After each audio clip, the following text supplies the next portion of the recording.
Hello दोस्तों, कैसे हैं आप लोग। आप सभी को ईडूटेक विराट में स्वागत है। आज मैं लेकर आया हूँ बायोलॉजी का सेट नंबर 3 सुपर 30 क्वेश्चन है। वीडियो शुरू करने से पहले मैं आप लोग से यह कहना चाहूँगा कि आप लोग हमारे इस ईडूटेक विराट चैनल को अधिक से अधिक शेयर करें, लाइक करें, सब्सक्राइब करें, बेल आइकन का प्रयोग जरूर करें ताकि हमारा हर अपडेट नोटिफिकेशन आप तक पहुंच सके। तो आइए शुरू करते हैं। चलिए, पहला क्वेश्चन है, जीवाणुभोजी कौन होते हैं।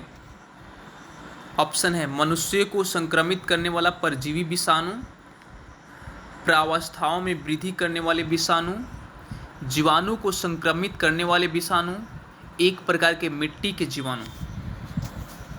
चलिए, इसका राइट आंसर होगा जीवाणु को संक्रमित करने वाले विषाणु, यानी वैसे विषाणु जो जीवाणु को संक्रमित करते हैं वे जीवाणु भोजी होते हैं। क्या होते हैं?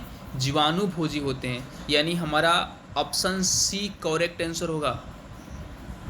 चलिए नेक्स्ट क्वेश्चन चलते हैं। चलिए अगला क्वेश्चन नंबर 2 है, अंगोरा ऊन प्राप्त की जाती है। अंगोरा ऊन किससे प्राप्त की जाती है? ऑप्शन है तिब्बती मृग की एक प्रजाति से, शशक अथवा बकरे की एक प्रजाति से, लोमड़ी की एक प्रजाति से, भेड़ की एक प्रजाति से। चलिए, इसका राइट आंसर होगा शशक अथवा बकरे की एक प्रजाति से।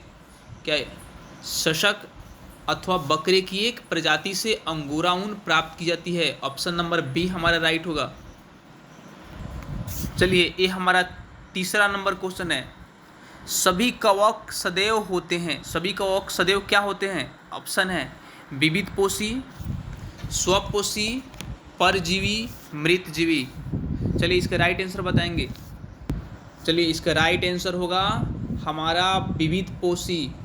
सभी कवक हमेशा क्या होते हैं? विविधपोषी होते हैं। ऑप्शन नंबर ए हमारा राइट होगा। चलिए, ये हमारे 4 नंबर क्वेश्चन है। चौथा नंबर क्वेश्चन, बीजों की प्रकृति किसमें उत्पन्न होती है? बीजों की प्रकृति किसमें उत्पन्न होती है? ऑप्शन है टेरिडोफाइटस, ब्रायोफाइटस, शैवाल कवक।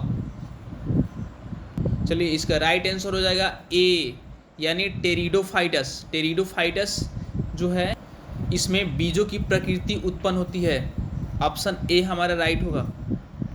चलिए, ये हमारा 5वां नंबर क्वेश्चन है, एंटीबायोटिक्स अधिकांशतः पाए जाते हैं, यानी एंटीबायोटिक अधिकांशतः किस में पाए जाते हैं? ऑप्शन है विषाणु में, जीवाणु में, कवक में, आवृत बीजियों में। चलिए, तो इसका राइट आंसर होगा जीवाणु में। जीवाणु में है एंटीबायोटिक्स अधिकांशतः पाए जाते हैं, यानी ऑप्शन नंबर हमारा बी करेक्ट होगा। चलिए, 6 नंबर क्वेश्चन है, बच्चों के लिंग निर्धारण के लिए उत्तरदायी क्रोमोसोम होता है। ऑप्शन है पिता का, माता व पिता दोनों का, इनमें से कोई नहीं। चलिए, इसका राइट आंसर बताएंगे। चलिए, इसका राइट आंसर होगा पिता का, यानी पिता के क्रोमोसोम से बच्चों के लिंग का निर्धारण किया जाता है। बच्चों के लिंग का निर्धारण के लिए पिता का क्रोमोसोम्स क्या होता है? उत्तरदायी होता है, यानी हमारा ऑप्शन ए करेक्ट होगा। चलिए, ये हमारा 7वां नंबर क्वेश्चन है, पाचन क्रिया में प्रोटीन निम्न में से किस पदार्थ में बदल जाता है? चलिए, इसका राइट आंसर होगा ऑप्शन नंबर हमारा ए सही होगा, एमिनो अम्ल में बदल जाता है। पाचन क्रिया में प्रोटीन जो है एमिनो अम्ल में बदल जाता है। ऑप्शन हमारा ए नंबर सही है। चलिए, ये हमारा 8वां नंबर क्वेश्चन है, पर्यावरण का अध्ययन जीव विज्ञान की किस शाखा के अंतर्गत किया जाता है? पर्यावरण का अध्ययन जीव विज्ञान के किस शाखा के अंतर्गत किया जाता है? ऑप्शन है आनुवंशिकी, वर्गीकी, कार्यिकी, पारिस्थितिकी। चलिए, हमारा राइट आंसर होगा पारिस्थितिकी। पारिस्थितिकी के अंतर्गत पर्यावरण विज्ञान का अध्ययन किया जाता है, यानी पारिस्थितिकी पर्यावरण का, कहने का मतलब है कि पर्यावरण का अध्ययन जीव विज्ञान के पारिस्थितिकी के अंतर्गत किया जाता है, यानी ऑप्शन नंबर हमारा डी करेक्ट होगा। चलिए, ये 9 नंबर क्वेश्चन है, एक जीन एक एंजाइम सिद्धांत किसने प्रतिपादित किया था? चलिए ऑप्शन है डार्विन ने, बिडल और टैटम ने, मॉर्गन ने, मेंडल ने। चलिए इसका राइट आंसर होगा बिडल और टैटम ने। पिछले वीडियो में भी हमने इसका चर्चा किया था। इसका राइट आंसर क्या होगा? बिडल और टैटम ने जो एक जीन एक एंजाइम सिद्धांत को प्रतिपादित किया था, यानी ऑप्शन नंबर हमारा बी करेक्ट होगा। चलिए ये हमारा 10 नंबर क्वेश्चन है। किस शैवाल से आयोडीन प्राप्त की जाती है? ऑप्शन है एक्टोकार्पस, लैमिनेरिया, यूलोथ्रिक्स, ओडोगोनियम। चलिए इसका राइट आंसर होगा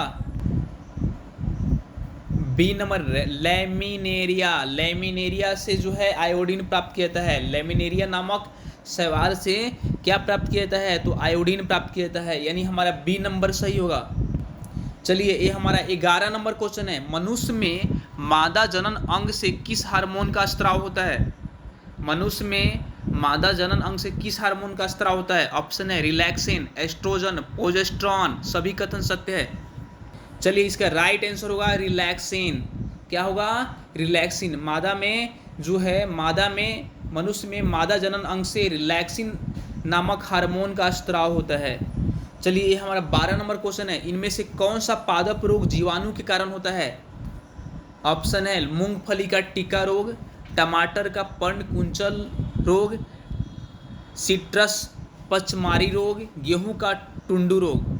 चलिए इसका करेक्ट आंसर होगा गेहूं का टुंडू रोग। गेहूं का जो टुंडू रोग हो है वो जीवाणु के कारण होता है, यानी ऑप्शन नंबर डी हमारा करेक्ट होगा। चलिए 13 नंबर क्वेश्चन है। निम्न में से राजस्थान में किस नस्ल की भेड़ की ऊन अति उत्तम है? ऑप्शन है मागरा, मारवाड़ी, नली, चोकला। चलिए यानी डी नंबर हमारा क्वेश्चन सही होगा। क्या होगा?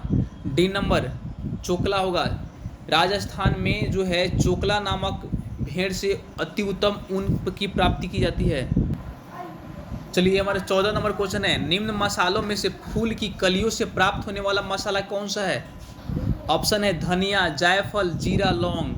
चलिए इसका राइट आंसर होगा लौंग। लौंग से जो है फूल की कलियों से प्राप्त होने वाला मसाला है लौंग, यानी हमारा राइट आंसर क्या होगा? डी नंबर, डी ऑप्शन हमारा सही होगा। लौंग जो है, लौंग क्या है? फूल के कलियों से प्राप्त की जाती है, जो जिसका उपयोग मसाला के रूप में किया जाता है।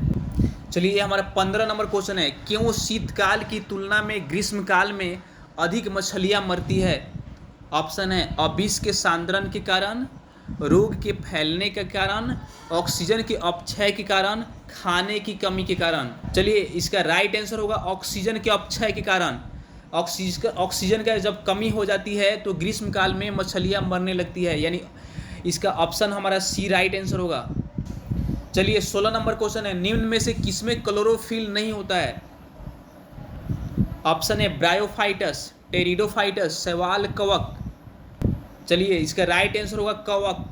कवक में जो है क्लोरोफिल नहीं होता है, यानी ऑप्शन नंबर हमारा डी करेक्ट होगा। चलिए ये हमारा 17 नंबर क्वेश्चन है। जिन पौधे पर बीज बनते हैं किंतु पुष्प नहीं लगते हैं क्या कहलाते हैं? चलिए इसका राइट आंसर होगा, पहले हम ऑप्शन देते हैं आवृत बीजी, अनावृत बीजी, टेरिफाइटस, बायोफाइटस। इनमें से कौन सा सही होगा? चलिए इसका राइट आंसर होगा अनावृत बीजी। जिन पौधे पर बीज बनते हैं किंतु पुष्प नहीं लगते हैं उसे हम अनावृत बीजी कहते हैं, अनावृत बीजी, यानी ऑप्शन नंबर बी हमारा करेक्ट होगा। चलिए ये हमारा 18 नंबर क्वेश्चन है। हाइड्रोफोबिया रोग उत्पन्न होता है। हाइड्रोफोबिया रोग उत्पन्न होता है, ऑप्शन है ईस्ट से, प्रोटोजोआ से, जीवाणु से, विषाणु से। चलिए इसका करेक्ट आंसर होगा विषाणु। हाइड्रोफोबिया रोग किससे उत्पन्न होता है? विषाणु से उत्पन्न होता है, यानी हमारा ऑप्शन नंबर हमारा डी करेक्ट होगा। ये भी ध्यान रखेंगे कुत्ता के काटने से जो है हाइड्रोफोबिया रोग होता है। चलिए ये हमारा 19 नंबर क्वेश्चन है। भारत का राष्ट्रीय स्तनी का क्या नाम है? ऑप्शन है सिंह, बाघ, मयूर, गाय। चलिए इसका राइट आंसर होगा बाघ। भारत का राष्ट्रीय स्तनी का नाम क्या है? बाघ है, यानी ऑप्शन नंबर बी हमारा करेक्ट है। चलिए ये हमारा 20 नंबर क्वेश्चन है। प्रदूषण के कुछ विश्वसनीय सूचक है। प्रदूषण फैलने की कुछ विश्वसनीय क्या है? सूचक है। चलिए ऑप्शन है फर्न तथा साइकस, शैवाल तथा लिवरवर्ट, लाइकेन तथा मॉस, नीम का पेड़ तथा आइकोर्निया। इसमें कौन सा सही है? चलिए इसका एकदम राइट आंसर होगा लाइकेन तथा मॉस। लाइकेन तथा मॉस जो होता है प्रदूषक के एक सूचक होते हैं प्रदूषण के। ये हमें प्रदूषण कम है या ज़्यादा है उसका एक हमें संकेत देते हैं। यानी ऑप्शन हमारा सी राइट होगा। चलिए ये हमारा 21 नंबर क्वेश्चन है, फल पकने की क्रिया को कैसे तेज किया जा सकता है।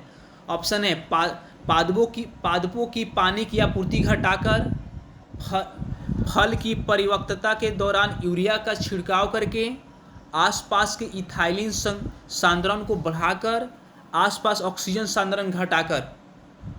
चलिए इसका राइट आंसर होगा आसपास के इथाइलिन सांद्रण को बढ़ाकर फल को पकने की क्रिया को हम तेज कर सकते हैं। यानी ऑप्शन हमारा सी नंबर राइट होगा। चलिए 22 नंबर क्वेश्चन है, एक कार्यशील महिला को प्रतिदिन कितना प्रोटीन लेना चाहिए। ऑप्शन है 40 ग्राम, 45 ग्राम, 37 ग्राम, 30 ग्राम। चलिए इसका राइट आंसर होगा 45 ग्राम। एक कार्यशील महिला को प्रतिदिन 45 ग्राम प्रोटीन लेना चाहिए। यानी हमारा बी नंबर राइट होगा। चलिए ये 23 नंबर क्वेश्चन है, एनोस्मिया कहते हैं, एनोस्मिया किसे कहते हैं। ऑप्शन है स्पर्श संवेदना की कमी को, ऊष्मा संवेदना की कमी को, घ्राण संवेदना की कमी को, स्वाद संवेदना की कमी को। इनमें से कौन सा सही होगा। सॉरी, एनेस्मिया किसे कहते हैं। ऑप्शन है स्पर्श संवेदना की कमी को, ऊष्मा संवेदना की कमी को, घ्राण संवेदना की कमी को, स्वाद संवेदना की कमी को। तो देखिए इनमें से हमारा घ्राण संवेदना की कमी को जो है एनोस्मिया कहते हैं। घ्राण यानी सुनने की संवेदना की कमी को एनोस्मिया कहते हैं। ऑप्शन नंबर हमारा सी सही होगा।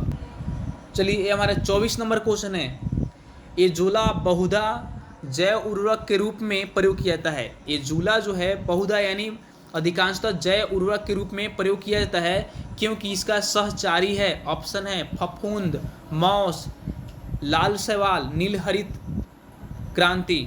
चलिए इसका राइट आंसर होगा नील हरित क्रांति, यानी ऑप्शन नंबर हमारा डी सही होगा।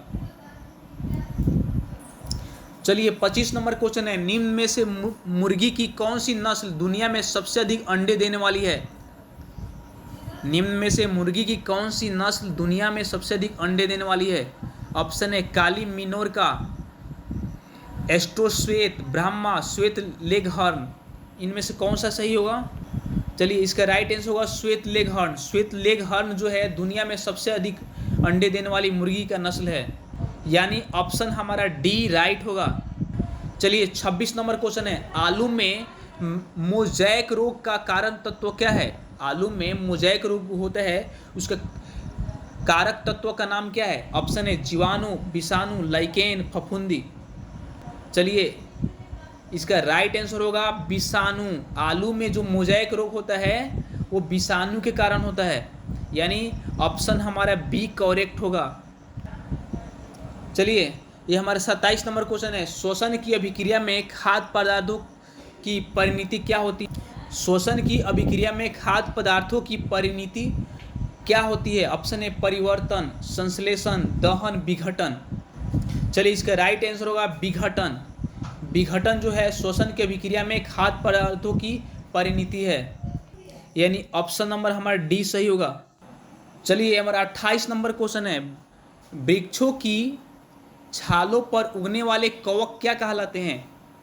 वृक्षों की छालों पर उगने वाले कवक क्या कहलाते हैं। ऑप्शन है कोप्रोफिलस, साक्सिकोलस, कोर्टिकोलस, जूफिलस। चलिए इसका राइट आंसर होगा कोर्टिकोलस। वृक्षों की छालों पर उगने वाले कवक को कोर्टिकोलस कहते हैं। ऑप्शन नंबर हमारा सी राइट होगा। चलिए ये हमारा 29 नंबर क्वेश्चन है, सार्स क्या है। SARS, सार्स क्या है। ऑप्शन है संचार प्रणाली, कवक जनित रोग, विषाणु जनित रोग। इनमें से कोई नहीं। चलिए सार्स क्या है। सार्स एक विषाणु जनित रोग है, याद रखेंगे। ऑप्शन नंबर सी हमारा करेक्ट होगा।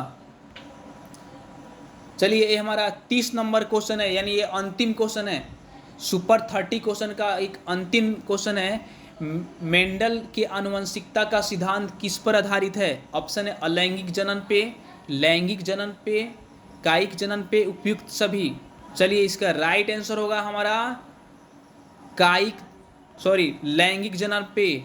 मेंडल के आनुवंशिकता का सिद्धांत किस पर आधारित है, तो लैंगिक जनन पे आधारित है। ऑप्शन हमारा बी राइट होगा।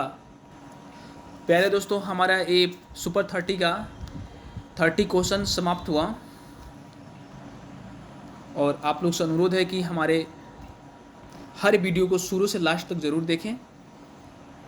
एग्ज़ाम की दृष्टि से ये जितने भी सारे क्वेश्चन हैं काफ़ी इम्पोर्टेंट है। तो सुपर 30 का सेट नंबर 4 का इंतज़ार करें। ये हमारा सेट नंबर 3 था जो समाप्त हुआ। चलिए हम अपने वाणी को अब विराम करते हैं। जय हिंद, जय भारत।